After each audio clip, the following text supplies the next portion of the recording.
नमस्कार शेतकरी बांधवांनो, तर या ठिकाणी हे आपले मीडियाचे बांधव पिकी भाऊ या ठिकाणी आमच्या शेतात भेट देण्याकरिता आलेले आहे।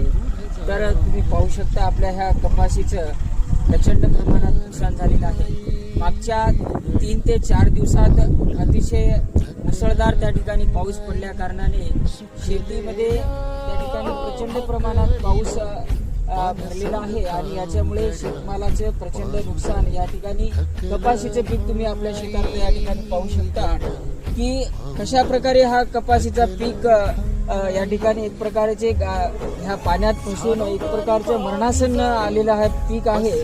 आणि मीडियाच्या माध्यमातून मी या ठिकाणी शासनाला विनंती करू इच्छितो की आपला देश हा कृषी प्रधान देश आहे। आपल्या भारतातील जवळपास 60 ते 70% लोकसंख्या ही थेट त्या ठिकाणी शेती या व्यवसायावर अवलंबून आहे। आणि तुम्ही पाहू शकता की आपल्या परिवारातील सर्व त्या ठिकाणी शेतकरी कुटुंबातील मुलाबाळासहित शेतकरी या ठिकाणी शेतामध्ये 12ही महिने राबतो आणि शेवटी काय येतं तर आसमानी सुलतानी संकटाचा या ठिकाणी आपल्याला सामना करत असल्याचं पाहायला मिळतं।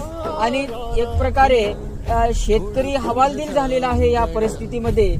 आणि शासनाकडून आम्ही डोळे लावून त्या ठिकाणी आस लावून बसलेलो आहोत की आपल्या माध्यमातून ही शासनाला त्या ठिकाणी एक प्रकारची विनंती करतो की तुम्ही शासनाचे त्या ठिकाणी प्रतिनिधी पाठवावेत, आमच्या पिकाचा पंचनामा करावा आणि या ठिकाणी योग्य तो प्रकारे आम्हाला नुकसान भरपाईची त्या ठिकाणी देण्यात यावी, हीच मी या ठिकाणी या माध्यमातून विनंती करतो।